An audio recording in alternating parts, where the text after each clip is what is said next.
All right.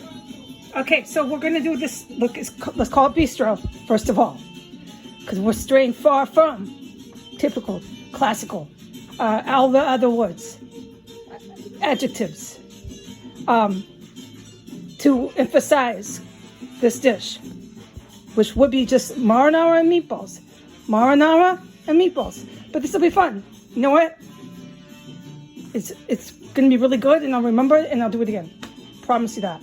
So I'm gonna add my leftover eggplant. I'm not trying to make another dish and add more work to myself today with how I feel, okay? It's an emotional decision. We're gonna salt the eggplant. So let's do this now, okay? The more you do it, the more you'll learn it, right? Let me focus here. Salt, salt, salt, salt. I'm being a little lazy with the salt, but don't worry about it, okay? You wanna turn that over, okay? Because the salt's gonna draw out the water. Okay? Ta-da. And then you can go ahead and salt this side too. Don't hurt. It's not as heavy because you're not trying to eat no salt lick garlic, or eggplant. This is gonna go into the marinara. We're not making ratatouille. No, we're making this cool bistro marinara with little chunks of eggplant. It's gonna be good. This I'm gonna use up, these tomatoes. Gonna go into my marinara. I could do whatever I want, strain them or whatever I want.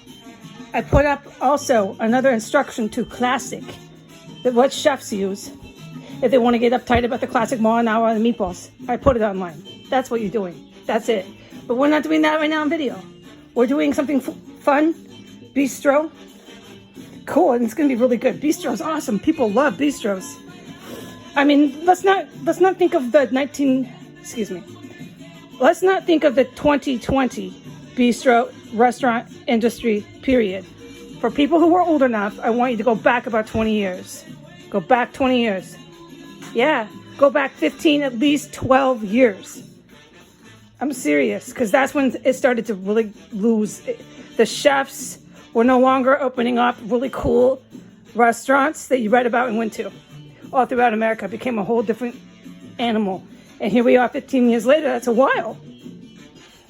I know my wrinkles show, but those wrinkles today were like really accentuated with the lighting and the camera right in front of my face an inch away. You guys got to give a little mercy to me.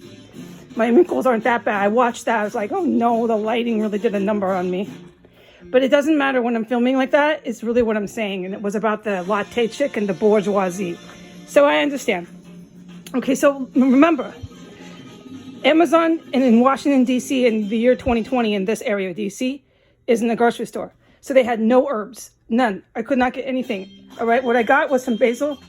I was amazed I found that. I had to go back the next day to do it. And I got fresh bay leaf, which I'm gonna put in my marinara. I gotta have something. I got red pepper. I got pepper. Now, it's so bad at Amazon. This is the truth. I might not be able to refill my pepper when I think I'm going to. Like, hey, I got to go to the store and get pepper, Poppy. Don't guarantee that. Don't even count on that. And you go there and you'll ask the guy. Or usually men, they staff it with phony staff as men because they're thugs. They're the muscle at the store. And you say, hey, where's the pepper? You don't have any pepper. And he'll look at you. This is in Staten Island, and this would be right here. I've seen it here too. They'll give you this death glare like, what you want pepper for? We don't got that. We don't got pepper. And you'll be puzzled like, what the fuck? It's not a store, mommy. That's why, right? It ain't no store, mommy. All right, so and don't keep pushing the issue because they'll get fucking really mean and use their muscle on the nice lady looking for the fucking pepper. Oh, you know they will. They're fucking thugs and they're going to be removed from the planet. The Pentagon's going to do it. Okay. Chasing around women at the store. That's what it's come to, yes. So we're going to add the tomato to our marinara. Now, this is your blend. I know it looks like I threw it in the plate because I did. I'm living off paper plates and I threw it on the plate. You're right.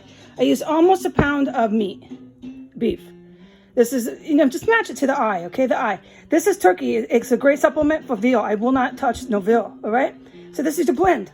This is why it's bistro, because we're using sausage, sweet Italian sausage. You can use hot, go ahead. But normally it calls for ground pork. But I need to have the blend. Some things can't just completely leave the planet, man. I mean, the thugs in the mob can, but not the classic meatball. The meatball has to stay the same somewhat. So we're going to leave it the same somewhat with the sausage and supplement things, okay? So this is the deal. We want to saute onion and garlic. That goes into the meat. And then you got, oh, over here, you got your little egg. That's classic meatball. And I usually, of course, you know I do my own breadcrumbs. But let's lighten up a little. We're going to use this. This is perfectly fine. Lighten up and enjoy yourself. So we're going to add these things to our meatball. And this is what I mean by bistro. It says, I thought, you know what? You got stuff to use up, mommy. Throw your mozzarella in there. And throw some Parmesan. This is staple.